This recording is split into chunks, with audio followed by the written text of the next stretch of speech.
Hi, and welcome to another episode of the Desi Crypto Show. Today we have Cameron with us, and he's from Near Protocol. I'm really excited for this interview. Before we dive into what Near is, let's get a quick introduction from Cameron. Hey, it's great to be here. My name's Cameron Dennis. I'm on the developer relations team at Near Protocol, where I manage our bounties program.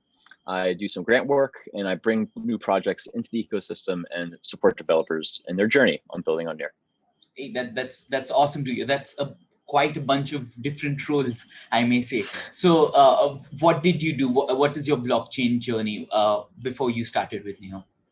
So before joining Near, I started the blockchain club at University of California, Santa Barbara, in California, and started that, grew that for like a year and a half or so. And then I started a nonprofit where the main goal was to accelerate blockchain education and adoption by starting accredited blockchain courses at universities. So students taking, computer science can learn about blockchain development in their curriculum.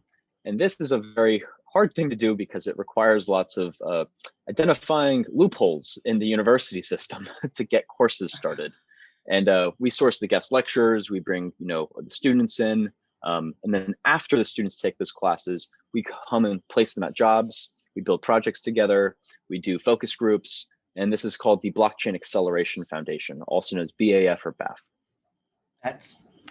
Wow, that's mind-blowing, honestly. I think this is how something grows, right? Like you're developing fundamentally in colleges and people learn, and then they come on as builders or the next big things, next Vitalik, if I may. I hope so. Right. So before we go into Near, I just have one more question. What interests you about the space we are in? So yeah, the reason why I started the nonprofit originally was because it was the closest entity I can incorporate to a government. And because there's high reporting requirements, there's, lots of bureaucracy. And I believe if we, have a lot of on-chain transactions and all transactions of the organizations on-chain, we're able to help streamline bureaucracy with automation and smart contracts. So like identity management, payments, even credentialing is a big one. So eventually, I believe, I think Apology is also of the same mindset around like proof of skill versus, getting a degree. If we're going to able to have these like micro tasks that people can complete and then receive accreditation for it, and then place them at jobs and create this giant ecosystem, that's what's really most fascinating to me. And also zero knowledge proofs and verifiable privacy is, I think, a sort of prerequisite to a completely user-owned internet, and that to me is fascinating. Okay, that's cool. So let's dive into Near. What is Near in the simplest possible way? Yep. So Near is a layer 1 public blockchain built with usability and developer experience in mind. So the whole point of Near originally was to provide developers with a much easier onboarding experience, because if you've spoken to a lot of Solidity developers, the EVM is kind of hard to wrap your heads around, or even normal like web developers, even it's kind of hard to wrap your head around. We really don't think you need to know how the EVM works to write smart contracts. Like in a perfect world, if we're looking to attract the next million developers into the space, we need to meet them not just half the way, but like 75% of the way, making sure they have the education materials, the libraries, that you can write smart contracts in languages that they already know. So they're essentially lower that barrier of entry. So that's really cool. So with Near, you can write contracts in assembly script and Rust. And with assembly script, it's very similar to TypeScript.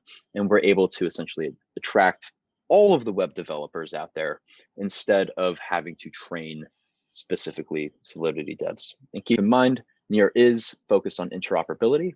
So all those Solidity developers who already have smart contracts on Ethereum, they can deploy their contracts and move their assets over to Near today with Aurora, which is the application. Awesome. To sum it up, from what I hear is basically on Ethereum's ecosystem, you need to learn a programming language called Solidity to write smart contracts or run decentralized applications. But what you are trying to do is you're trying to integrate the web, right? Like whoever can program, they can come in on here and develop their decentralized applications in a extremely easy way, and which can be interoperable with EVM or Ethereum as well, right? So Precisely. that's quite interesting. But why are you doing this? Like, why is this a necessity? We already have Ethereum, so why is there a Yes. necessity for Neo? So one, it's, scalability is an Mhm. issue, as we've seen with increased gas fees and whatnot. Mhm. And then usability for end users is also a really big issue, because I do not think we are going to get blockchain mass adoption if people need to go to Coinbase, buy some Ethereum, go to MetaMask, move their Ethereum to MetaMask, and then from there be super confused about this Fox app. I love the Ethereum experience for me, but I can assure you that my grandma is not going to remember her private keys and is not going to remember, how to log in, and it's just very overwhelming. So with Near, with your account model specifically, is something that's very differentiating to the Ethereum blockchain and other blockchains, is we're able to abstract that complexity away. And that is a prerequisite for mass adoption. And the other really cool thing is that Near is carbon neutral. Mhm. So everything that is like all these NFTs that are being minted and all these transactions, you actually plant trees around the world for when you transact on Near, which is pretty cool. What do you So mean by yeah, I that? think that's quite neat. Yeah, so we are working with a fantastic nonprofit that is, anytime like a certain percentage of the fees goes towards the nonprofits to do a carbon offsetting project, because Wow. all of the validators that are running, Mhm. they use energy. And so every time that, people are transacting, a portion of the fees go to offset carbon emissions. That's quite interesting, and with the entire wave from media houses about carbon emissions and energy usage, so yeah, it's a nice alternative. Okay, so let me ask you, right, like what is being built on Near today, and what are we seeing coming forward? What type of applications are being built? Yeah, so with, a much easier account model, and just to be a little bit more specific around that, is on Near you can have these what you call a smart contract wallet. Mhm. So all of these wallets actually are their own smart contracts, and with that you're able to, provide people essentially a way for them to have this optionally custodial model, which is very unique. Okay. And so they don't always have to remember their private keys, and know that it's a non-custodial model where they don't always have to have their private keys on hand. So which is very unique. Specifically using an application called Taurus Mhm. is something that we're even building with my nonprofit, a Near Discord wallet, which is quite unique. So other things that are being built on Near today, we're focused on the creator economy. So So this before is, we head into that, so are you saying that I can use Near blockchain by just logging via Discord or something like that? this is an app that we're building internally, but Uh-huh. yes, we are essentially being able to, once you become a member of our Discord, we create a Uh-huh. wallet for you. Uh-huh. And when we'll airdrop you NFTs, and then once you actually have the NFTs, we're gonna be like, hey, come claim them, open up your wallet. Uh-huh. We've never even seen your private key. You can have your private key if you want to. If you don't want to, it stays on an application called Taurus, tor.us.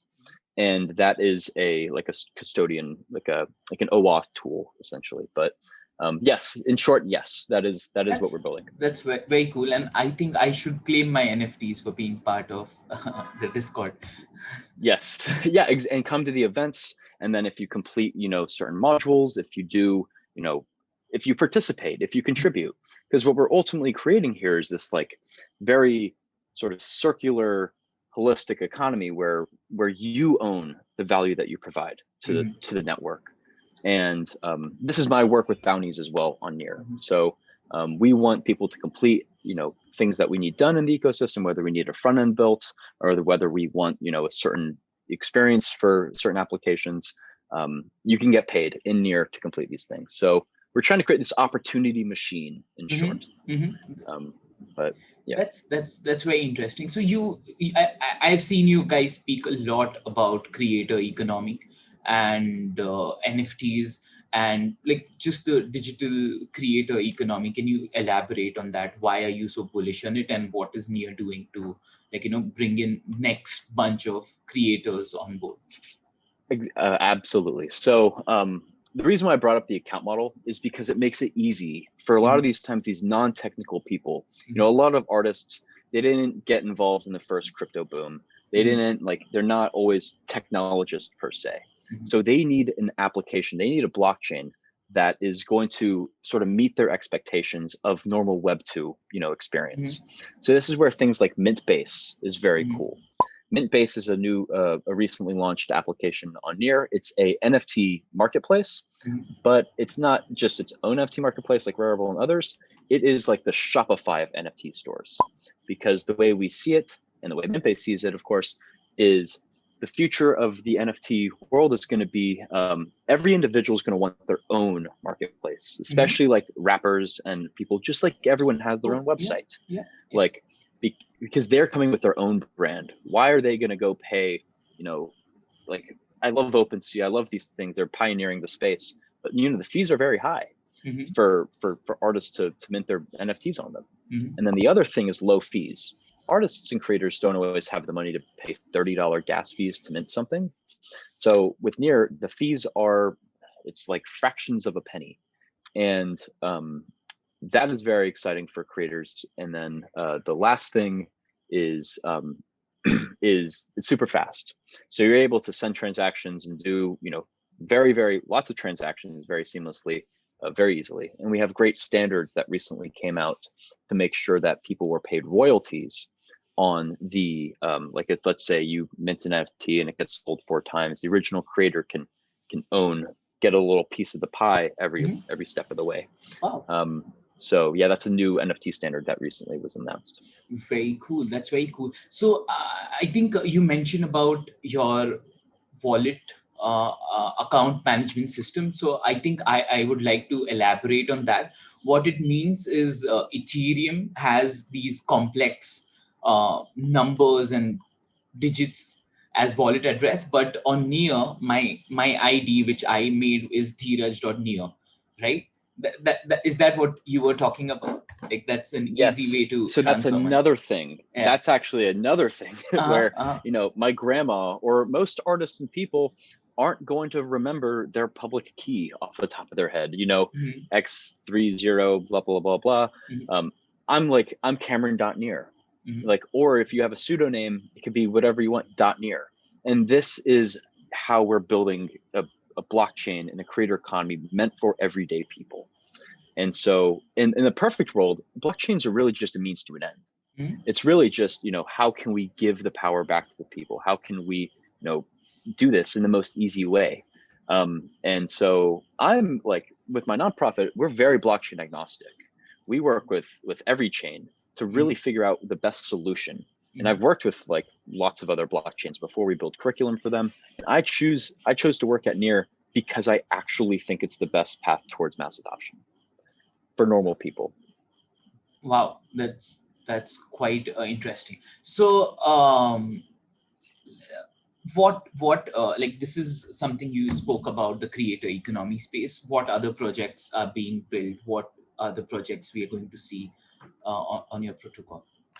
Yeah, so we have James Young from Collabland is working very closely with us on if I don't know if you've ever used a token gated Discord or community. Yeah, I have. But that's a really cool project. And he's actually was one of the creators of Moloch and sort of like the godfather of token curated registries. He's working very closely with us on various projects. And then other ones, I said Mintbase, Paris is a great NFT marketplace. We also have Flux Protocol, which is an Oracle and prediction market. They just raised a pretty sizable round and have made a ton of awesome progress in the ecosystem. And as up to now, we've been mainly focused on native development in Rust and AssemblyScript. Those are the programming languages, because our Ethereum compatibility was really just finalized about a week ago or 2 weeks ago.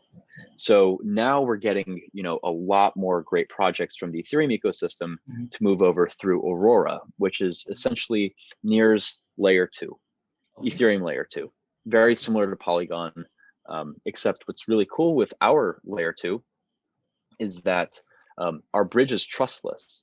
So you don't even have to trust, like if you're moving assets over a bridge between two chains, you want to make sure that that bridge is trusted.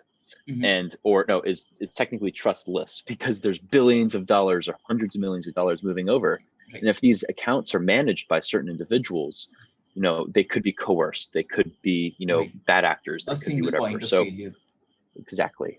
So if we're trying to build a real decentralized ecosystem, I think it's a prerequisite for a lot of the infrastructure to be trustless. And that's what we're, working on. So I can move my assets or my project from Ethereum using the Aurora bridge to Near protocol, right? Like that's what the use is. That's quite interesting. So you guys just launched, right? Like how has that been? It's been great. So for interoperability, I want to get clear on two key things. One is around assets. You want to move your assets over, your ERC20, your tokens, your money, your liquidity. And then the second thing is the contracts. So you actually want the contracts written in Solidity to compile to the EVM and then have that execute on the L2.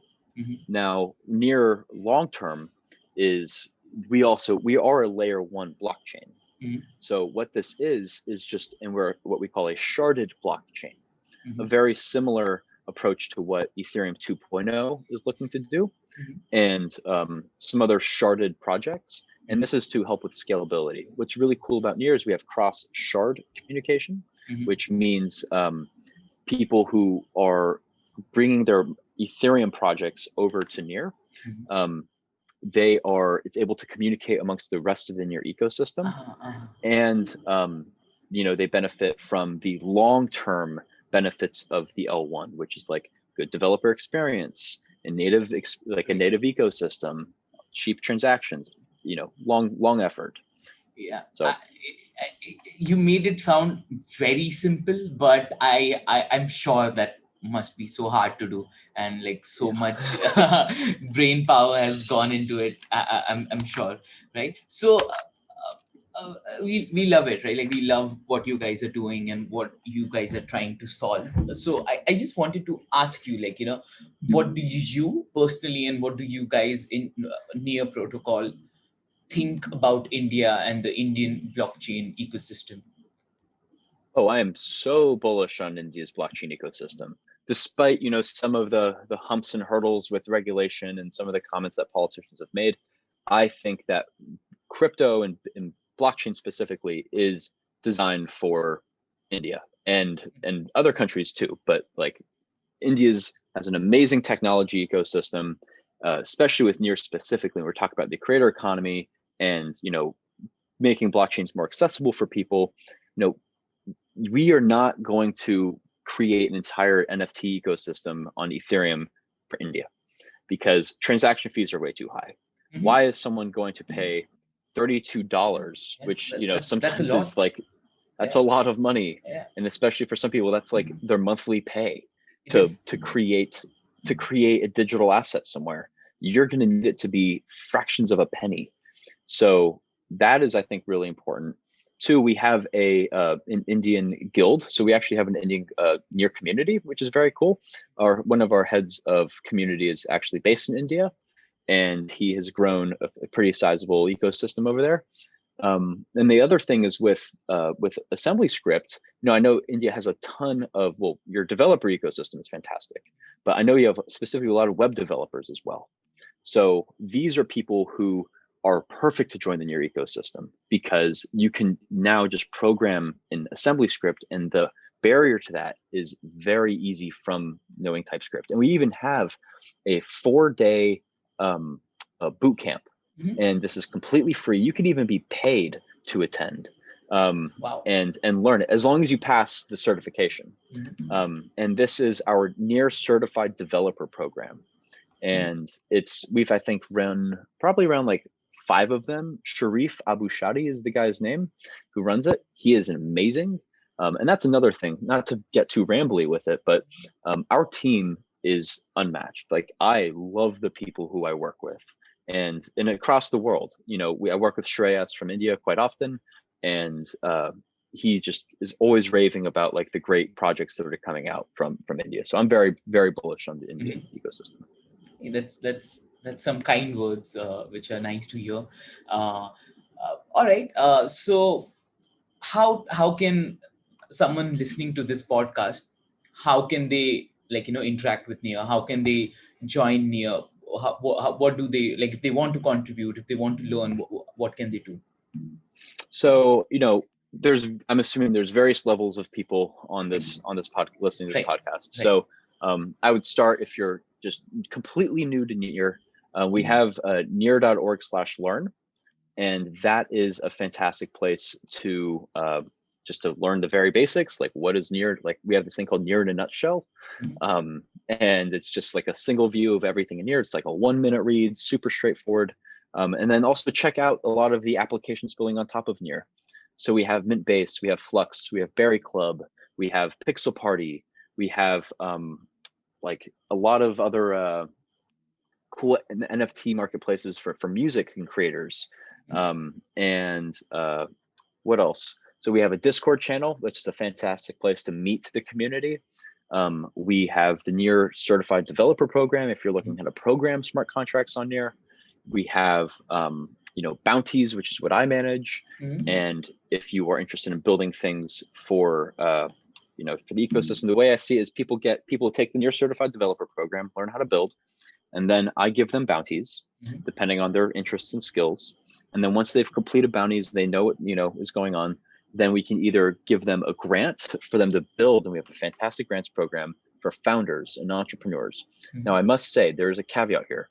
We don't hand out money to anybody. There's a lot of like what we call like fast money in the blockchain ecosystem. Have you seen? And we're relatively, we like quality. We know everyone has been in the industry for quite a while and know the bad projects when we see them. So, but we're also very eager to support good entrepreneurs and people who are committed to growing the ecosystem and just honestly scaling blockchain. So we're very friendly with the Ethereum ecosystem. We've run a bunch of initiatives together. We sponsor like all their hackathons.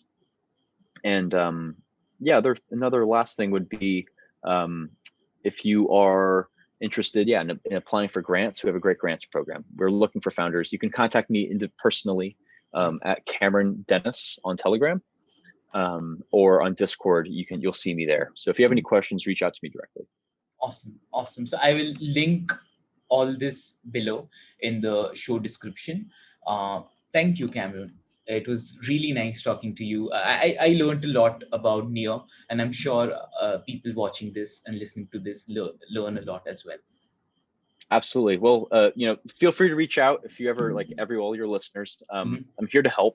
That's the key thing. Like, we're here to support the community. And so thank you so much for having me. It's been a great time.